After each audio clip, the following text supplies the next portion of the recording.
She didn't tease it. She didn't soften it. She said the truth was never meant to come out this way. When Jaguar Wright finally spoke about Claressa and Papoose, the room shifted. Not because of what she accused, but because of what she connected. According to Jaguar, this wasn't about love. It wasn't about loyalty. And it definitely wasn't coincidence. She claimed timelines didn't add up, silences didn't make sense, and certain decisions were made long before the public ever noticed anything was wrong. Fans thought they understood the story. Jaguar says they were only shown the safe version. What happens when protection hides more than it reveals? When strength becomes a shield? And when silence starts looking strategic? Stay with us, because this isn't gossip. It's about patterns, power, and why some truths only surface when the timing is dangerous. For a long time, Jaguar Wright stayed on the outside of this story, watching, listening, connecting dots that others ignored. According to her, the situation involving Claressa and Papoose didn't unfold suddenly. It wasn't sparked by one argument, one appearance, or one headline. It unfolded quietly.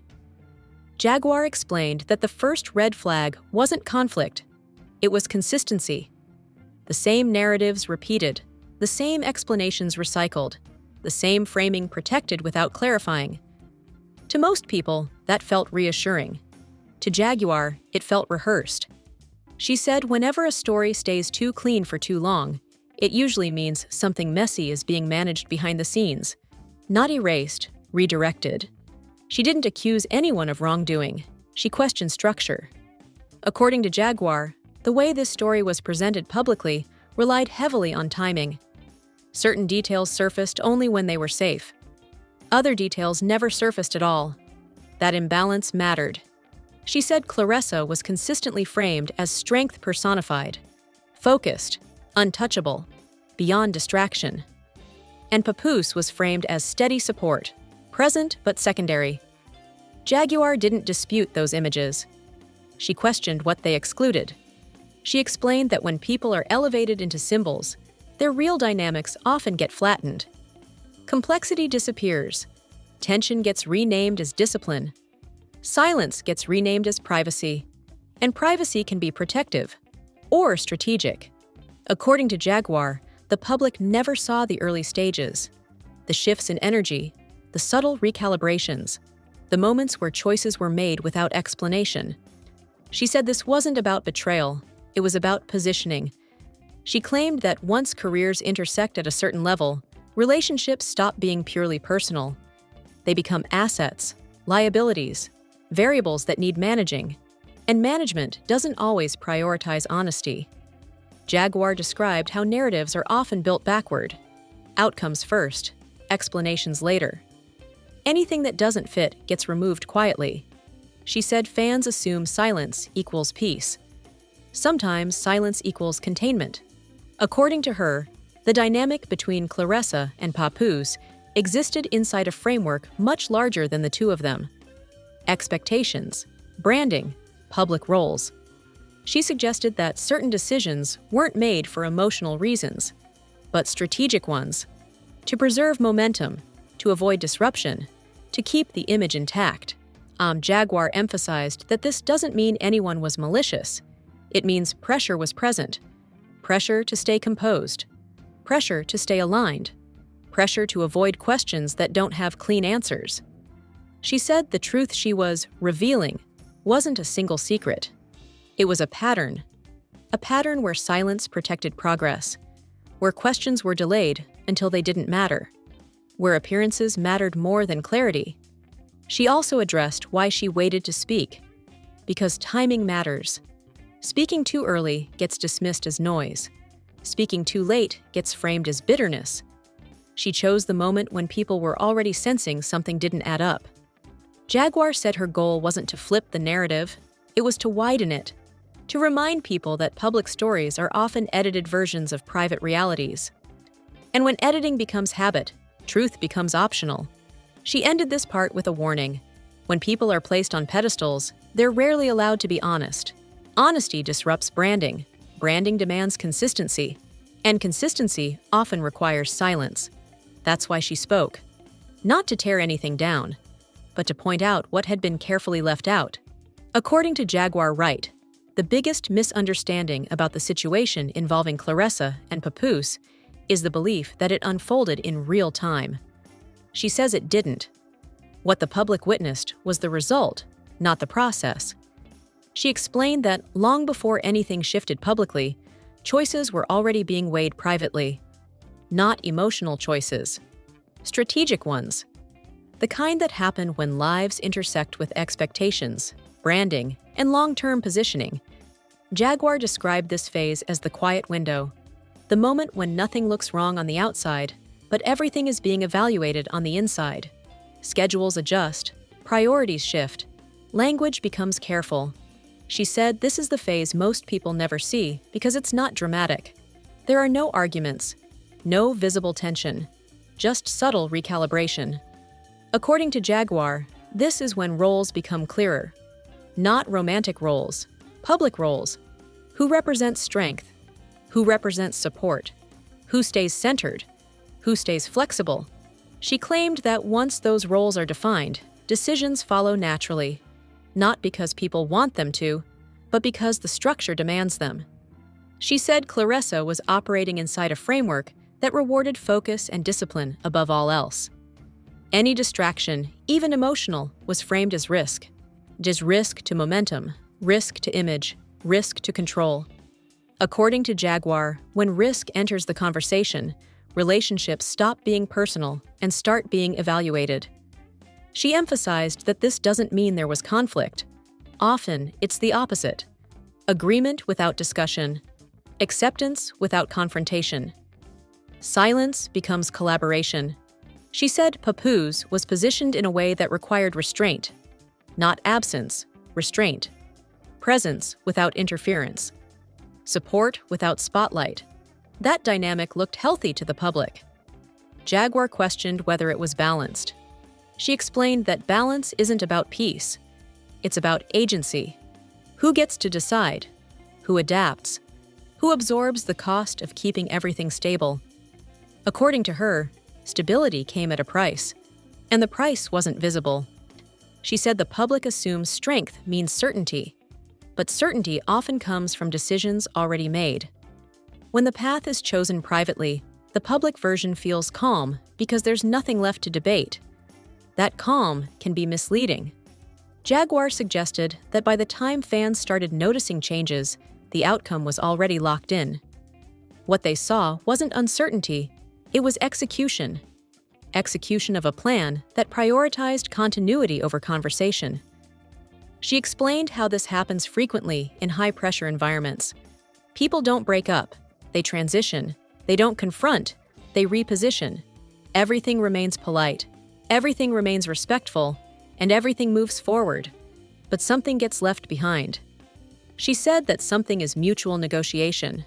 According to Jaguar, when decisions are made in advance, communication becomes one-directional. One person adapts, the other proceeds. No villains, no betrayal, just asymmetry. She emphasized again that she wasn't accusing either party of bad intent.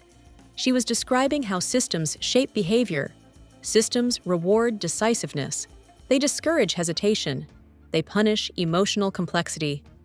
She said Claressa was praised for staying focused, for not letting personal matters interfere, for keeping momentum. Those compliments came with expectations. Expectations create pressure, and pressure accelerates decisions. Jaguar claimed that by the time the public conversation started, the real conversation had already ended. What people were reacting to was the aftermath of choices made quietly, efficiently, and without audience input. She said fans often confuse transparency with honesty. Public-facing transparency doesn't require full truth, only consistency. And consistency is easier once decisions are final. Jaguar also addressed why these decisions weren't explained later. Because explanation invites negotiation. Negotiation invites doubt. And doubt slows momentum. She said this is why some stories feel incomplete. Not because information is missing, but because the story was never meant to be participatory. It was meant to be observed, not questioned. She concluded this part by saying that when you understand that the outcome was decided early, everything else makes sense. The calm, the silence, the lack of reaction. Those aren't signs of peace. They're signs of finality. And once finality sets in, explanations become unnecessary. That's the truth Jaguar says people missed. Not what happened, but when it happened. Why, according to Jaguar Wright, the silence that followed wasn't confusion. It was maintenance. She explained that once a decision is finalized privately, the next priority isn't explanation, it's stability. Stability of image, stability of momentum, stability of narrative. Silence becomes the safest tool. Jaguar said people assume silence means avoidance. In reality, silence often means control. When nothing is said, nothing can be misquoted, misinterpreted, or challenged. And challenge is what systems fear most. She explained that after outcomes are decided, speaking becomes risky. Not emotionally, strategically. Every word creates variables. Variables invite questions. Questions disrupt flow. Silence eliminates variables. According to Jaguar, this is why public statements were minimal, careful, and emotionally neutral. No blame. No closure. No detailed reasoning. Just enough information to keep things moving. She said this kind of silence isn't cold. It's calculated. It allows everyone involved to continue forward without reopening discussions that are already settled. Jaguar described it as post-decision quiet, the stage where nothing new can be gained by talking. She explained that once the public version of events is set, silence protects it. Speaking risks contradicting earlier framing. Even honesty can destabilize consistency, and consistency is everything. She pointed out that audiences often mistake silence for dignity, and sometimes it is. But sometimes it's also containment. Containment of emotion, containment of detail, containment of complexity. She said complexity is the enemy of branding. According to Jaguar, the longer silence holds, the harder it becomes to break it. Not because of fear, but because relevance fades. Once time passes, explanations feel unnecessary. The moment moves on. Silence lets time do the work. She also explained how silence protects relationships that no longer function in public form. It allows people to disengage without confrontation, to move forward without rewriting the past. Silence preserves neutrality. Jaguar said this is why fans rarely get full stories. Not because there's nothing to say, but because saying it would change too much. She emphasized that silence isn't always imposed. Sometimes it's mutually accepted. Both parties recognize that speaking won't improve the outcome, so they don't. She said Claressa benefited from silence because it reinforced focus. It kept attention on performance rather than personal narrative. That alignment was rewarded. She said Papoose benefited from silence because it avoided spectacle. It allowed dignity without defense. No explanations meant no accusations. Silence protected both, but at a cost. The cost was clarity. Jaguar said the public was never meant to understand the full dynamic. Understanding wasn't required for the story to function. Observation was enough. She said this is how many high-profile stories end. Not with resolution, but with quiet distance. People move on, narratives settle, and unanswered questions fade. She warned that this doesn't mean the truth disappears. It just becomes irrelevant. And irrelevance is the most effective form of control. She explained that by the time people start demanding answers, the moment has already passed. The system has moved forward. The silence has done its job. Jaguar said this is why she chose to speak when she did. Not at the beginning, not at the peak, but after the silence had already done its work. Because that's when patterns are easiest to see. She wasn't trying to interrupt the process. She was trying to explain it. She said when people understand why silence exists, they stop taking it personally. They stop assuming it means peace or agreement. They see it for what it is, a tool. She ended this part by saying that silence isn't always harmful, but it's never neutral. It always serves someone. It always preserves something. And when silence stretches long enough, it becomes the story itself. That's why this part matters. Not because of what wasn't said, but because of why nothing was said at all. According to Jaguar Wright, silence is never empty, it's protective. The real question, she says, is what it's protecting, and who it's protecting it from. She explained that in situations like the one involving Claressa and Papoose, silence isn't meant to confuse the public. It's meant to shield infrastructure, careers, reputations, timelines, and long-term positioning that don't survive public dissection. Jaguar said people assume silence protects secrets. In reality, it protects systems. Systems that rely on predictability, on smooth narratives, on momentum uninterrupted by emotional complexity or contradiction.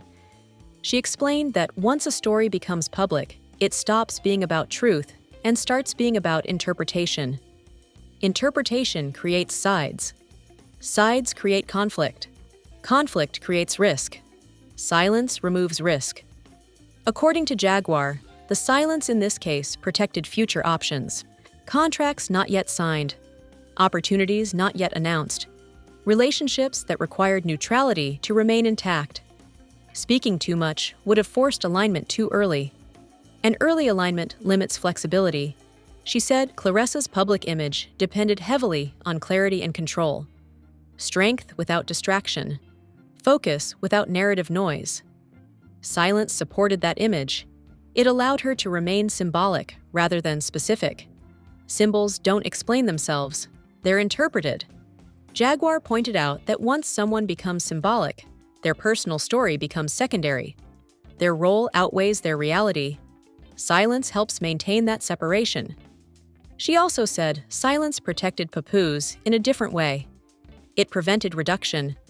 No statements meant no labels, no blame, no mischaracterization. Without explanation, he remained undefined. And that ambiguity preserved dignity. Silence kept both from being pinned into roles they didn't choose publicly. But Jaguar emphasized that this protection wasn't free. It came at the cost of public understanding. The audience was asked to accept distance without explanation, to trust that what they were seeing was complete enough. Jaguar questioned whether that trust was deserved. She said silence also protected timing. It delayed scrutiny until scrutiny no longer mattered. By the time questions surfaced, the narrative had already cooled. Cooling is intentional. Hot stories invite investigation. Cold stories invite indifference. Silence cools everything. Jaguar said the most important thing silence protected was control of memory. When stories are never fully told, people remember impressions instead of facts. These impressions are easier to manage. She explained that memory without detail fades, and fading memory doesn't challenge power. That's why silence works so well. She also noted that silence protected emotional labor. Neither party was required to perform vulnerability. No one had to explain pain, disappointment, or compromise. Public vulnerability can humanize, but it can also be exploited. Silence avoids that risk. Jaguar didn't frame this as cruelty. She framed it as optimization, an optimized outcome where no one looks bad, no one is blamed, and the machine keeps moving. But optimization isn't the same as honesty. She said silence often preserves the appearance of harmony, even when negotiation was one-sided. It hides imbalance under calm. That calm convinces audiences that everything was mutual, smooth, and resolved. Jaguar questioned that assumption. She said when silence is maintained by all parties, it doesn't mean everyone agrees. It often means everyone understands the cost of speaking. She emphasized again that she wasn't accusing anyone of manipulation. She was describing incentive structures that reward silence more than truth. She said the system doesn't need people to lie. It just needs them to stop explaining. And once explaining stops, accountability softens. She warned that this is how many stories end without ever being understood. Not because the truth is hidden, but because it's never demanded loudly enough to overcome the cost of revealing it. Jaguar said this is why she felt compelled to speak. Not to expose a secret, but to expose the function of silence itself. Because once people understand what silence protects, they stop confusing it with peace. She ended this part with a blunt statement. Silence doesn't mean nothing happened. It means something mattered too much to risk. And that, she said, is the truth people weren't supposed to focus on. According to Jaguar Wright, silence works until it doesn't. At first, silence stabilizes. It cools narratives. It protects momentum. But when silence stretches too long, it begins to change meaning. Jaguar explained that the public doesn't stay curious forever. Curiosity eventually turns into assumption, and assumption, left unchecked, hardens into belief. That's when silence stops being neutral. She said that in the beginning, silence gives everyone room to move on without confrontation. But over time, it creates a vacuum, and vacuums don't stay empty. They get filled with speculation, with projection, with rewritten versions of events. Jaguar said this is the hidden risk of extended silence. You may avoid saying the wrong thing, but you also lose control over what others say for you. Silence delays distortion. It doesn't prevent it. According to her, once enough time passes, people stop asking what happened and start deciding what must have happened. And those conclusions are rarely kind or accurate. She explained that silence works best when there's still trust. Once trust erodes, silence begins to look like avoidance instead of restraint. That shift is subtle, but powerful. Jaguar said that in the case of Claressa and Papoose, the silence held just long enough to preserve stability, but not long enough to preserve clarity. Clarity was sacrificed for calm, and calm eventually turns into distance. She explained that distance doesn't always look dramatic. It looks like disengagement. Fans stop caring. Media stops asking. The story fades, but unresolved. Unresolved stories don't disappear. They linger. She said this lingering is where cost appears. Not immediate cost, long-term erosion of trust, of credibility, of emotional connection with audiences who once felt invested. Silence creates professionalism, but professionalism without explanation can feel impersonal. Jaguar said the longer silence lasts, the more it becomes interpreted as intentional opacity. People start wondering not just what happened, but why they were never trusted enough to be told anything at all. That question matters, because audiences don't just consume stories, they build relationships with them. And silence, when extended, feels like withdrawal. She emphasized that this isn't about entitlement. Audiences aren't owed private details, but they do notice when stories are carefully managed, rather than honestly closed. She said silence protects institutions well, but it doesn't always protect connection. Connection requires some form of acknowledgement. When acknowledgement never comes, distance grows. Jaguar also explained that prolonged silence puts pressure on everyone involved. It freezes the narrative in an unresolved state. No one can move forward without carrying unanswered questions. That weight doesn't disappear, it just gets buried. And buried weight still shapes behavior. She said this is why silence eventually becomes costly, even for those it initially protected. It limits future openness. It narrows emotional range. It teaches people to stay guarded. Guarded cultures aren't creative. They're careful. Jaguar said careful cultures don't break. They stagnate. She also pointed out that silence conditions audiences to expect less honesty. Once people accept silence as normal, they stop asking meaningful questions. That lowers the standard, and lowered standards spread. She warned that this is how industries drift away from authenticity without realizing it. Not through scandal, but through omission. She didn't argue that silence should always be broken. She argued that silence should be intentional and finite. When silence becomes indefinite, it stops being a boundary and starts being a barrier. She said this is where many stories fail, not at the point of conflict, but at the point of closure. No one wants to reopen wounds, but wounds that never close still affect movement. Jaguar ended this part with a difficult truth. Silence protects systems better than it protects people. People need context to heal. Systems need quiet to function. When silence lasts too long, it becomes clear who it was really serving. That realization doesn't cause outrage. It causes disengagement. And disengagement is the most expensive outcome of all. Because once people stop caring, they don't come back demanding answers. They just move on. She said that's the cost no one calculates when choosing silence. Not backlash, not headlines, but disconnection. According to Jaguar Wright, the biggest mistake people make is thinking this situation is only about two individuals. She says it isn't. It's about a pattern that repeats itself every time personal truth collides with public image. She explained that Claressa and Papoose became symbols, not just people. And once someone becomes a symbol, their private reality becomes secondary to what they represent. That's when stories stop belonging to those who live them. They start belonging to systems. Jaguar said this is why the silence mattered so much, not because it hid a dramatic truth, but because it showed how efficiently modern culture manages discomfort. Discomfort doesn't get confronted. It gets delayed. It gets softened. It gets ignored, until it no longer threatens momentum. She explained that this is how industries survive conflict without resolving it. They don't lie. They outwait. They allow time to erase urgency. And time usually wins. Jaguar said the public often believes that silence equals maturity, that staying quiet is always the high road. See, sometimes that's true, but sometimes silence isn't maturity, it's avoidance dressed as professionalism. She emphasized that this doesn't mean anyone involved acted maliciously. Systems don't need villains, they just need incentives. Incentives to stay composed. Incentives to stay productive. Incentives to not complicate narratives that are working. She said when people are rewarded for silence, silence becomes cultural currency.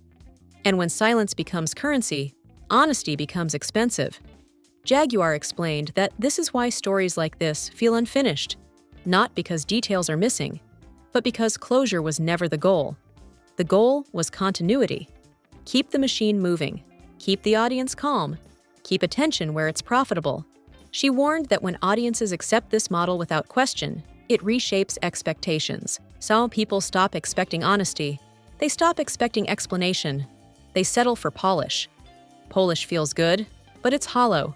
She said this is why she chose to speak now. Not to disrupt anyone's life, but to remind people that smooth narratives often come at a cost. That cost is understanding. Without understanding, trust erodes quietly. And quiet erosion is harder to notice than loud collapse. Jaguar said the lesson here isn't about choosing sides or assigning blame. It's about recognizing when stories are being managed instead of told.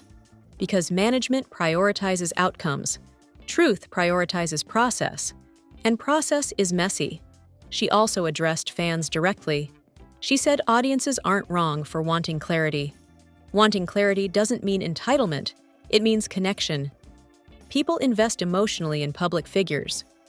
When those figures disappear behind silence, the investment doesn't vanish. It just becomes unresolved. Unresolved emotions don't disappear. They disengage. Jaguar warned that disengagement is becoming the default response in culture. People stop caring not because they're cruel, but because they're tired of partial truths. She said this is how culture loses depth. Not through censorship, but through fatigue. Too many untold endings. Too many polished exits.